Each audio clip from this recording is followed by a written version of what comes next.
Supreme Success Academy. Today, the subject I'm going to teach is economics.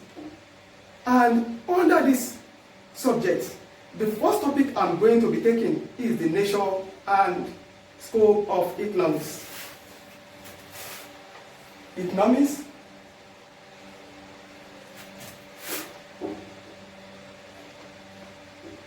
the nature and scope of economics.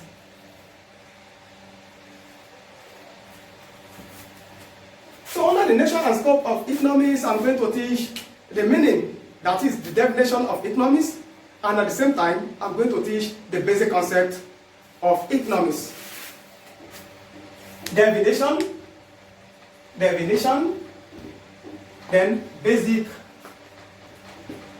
concept. Yes, it is very important as an economics student to at least know or understand three definitions introduced by three different scholars in economics. So ladies and gentlemen, I'm going to introduce the first definition. Adam Smith. I'm very sure as an economics student, you know the man called Adam Smith, the father of economics. In his book titled Wealth of Nations, 1776, he divided economics as an inquiry into the nature and causes of wealth of nations. According to Adam Smith, what he means is that economics has to do with wealth creation. That is, everything about economics is wealth creation. The second scholar I'm going to talk about is Alfred Marshall. Alfred Marshall, in his own definition, in his book titled Principles of Economics, 1890, defined economics as a study of mankind in the ordinary business of life. According to Alfred Marshall believes that economics deals with the study of man in relation to his daily economic activities. The next scholar I'm going to discuss his definition is J.B. Say, the popular John Baptist Say. John Baptist Say is a French scholar. In 1803, J.B. Say defined economics as a science of production, distribution, and consumption of wealth. Very simple and straightforward. So the next scholar I'm going to give his definition is J.S. Mill. John Stuart Mill. John Stuart Mill in 1844 defined his own definition. Please take note of this. J.S. Mill's definition is a little bit related to the definition of J.B.C. J.S. Mill, in his own definition, he sees economics as the practical science of production and distribution of wealth. Remember, this one, J.B. sees economics as the science of production, distribution, and consumption of wealth. But J.S. Mill now introduced a definition that it is the practical science, that is, economics is a practical science of production and distribution of wealth. So let me discuss this definition a little bit further. According to him, he believes that economics deals with the production and distribution of goods and services that are required for the maintenance of human existence. That is, what this man believes is that economics are in charge of the production and distribution of goods and services that human beings must consume for their survival. However, the most generally acceptable definition of economics was introduced by this popular scholar called Professor Lord Lionel Robbins. Professor Lord Lionel Robbins in 1932 introduced a very popular definition. According to this professor, he defines economics as a science which studies human behavior as a relationship between ends and scarce means which have alternative uses. I'm going to discuss this definition in full. So according to the definition, I'm going to divide these three things: ends, scarce means, and alternative uses. Ends, according to the definition, is also known to be want. And want in economics is the desire to own goods and services which gives satisfaction.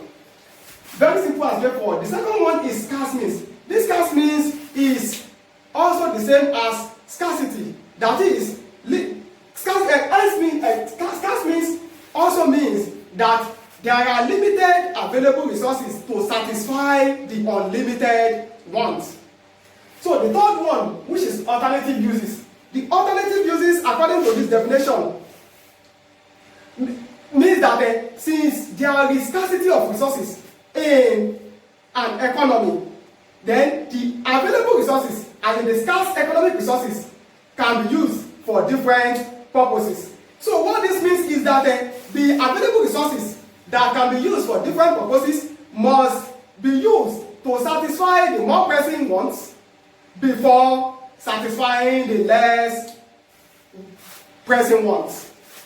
So the next thing I'm going to discuss is the basic concept of economics. The basic concept of economics.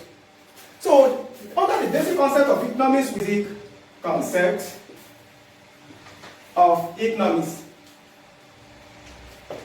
Basic concept of economics. So the first one I'm going to discuss is want.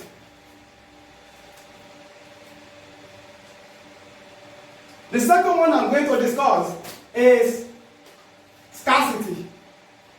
The third I'm going to discuss is choice. The next one I'm going to discuss is scale of preference. Preference. Then the last one I'm going to discuss is opportunity cost. So try to understand these five things. These are the basic concepts of economics. So the first one, which is want. As I said earlier on, want is the insatiable desire to own goods and services which gives satisfaction.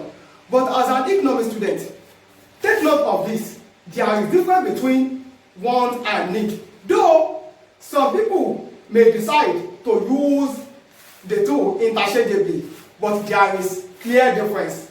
Want, as I said earlier on, is the desire to own goods and services which gives satisfaction. But needs is the desire to own the basic necessities of life. What are the basic necessities of life? The basic necessities of life are food, clothing, and shelter. So the second thing is scarcity. Scarcity here is the root of every economy. And scarcity in economics is defined as the limited supply of resources which are used for the satisfaction of unlimited wants. It is obvious that resources are limited, and as a result of this, there is need to satisfy the unlimited wants of individuals. So the next one I'm going to discuss is choice. choice has to do with the comparison of alternatives. What are we trying to compare, and why do we need to compare alternatives? The reason is very simple. We need to compare alternatives because there is problem of scarcity. And as a result of this, what choice is talking about is that choice is defined as the process of selecting or choosing one out of the available alternatives. And ladies and gentlemen, there is need to realize that everybody, the three economic units, make choice.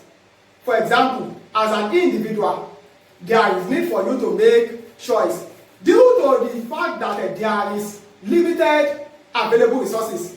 You must plan to invest your money, to invest your money on a particular goods and services. That is, you must make a priority.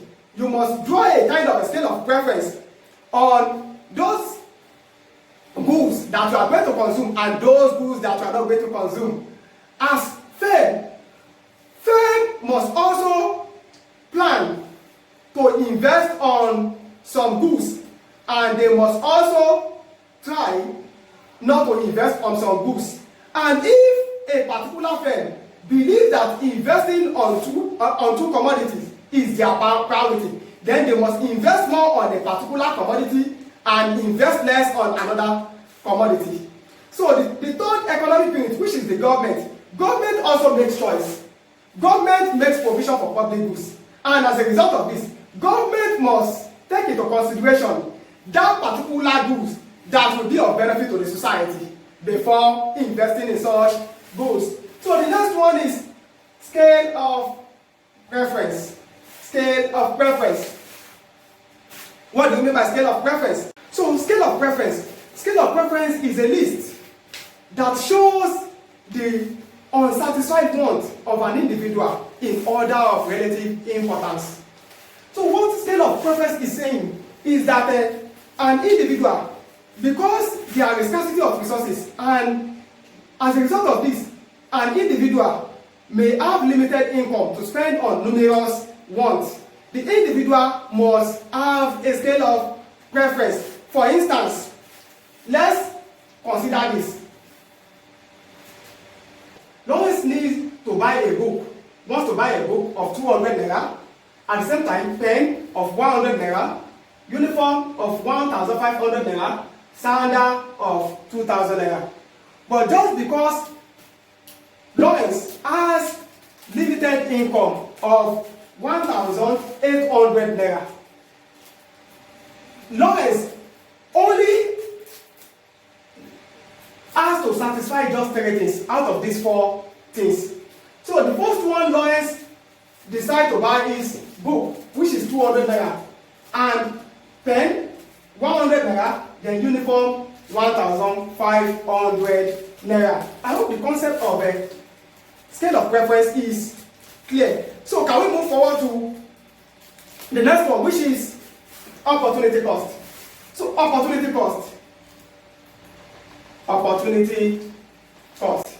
And at the same time, some economists also refer to it as true cost.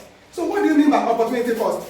Opportunity cost is the want that is left unsatisfied in order to satisfy a more pressing want. For example, let's assume Mr. Olu is a farmer, and Mr. Olu has just 1,000 naira to purchase cutlass and hoe. If Mr. Olu decides to purchase 1,000 naira worth of cutlass and forgo the second one, which is hoe.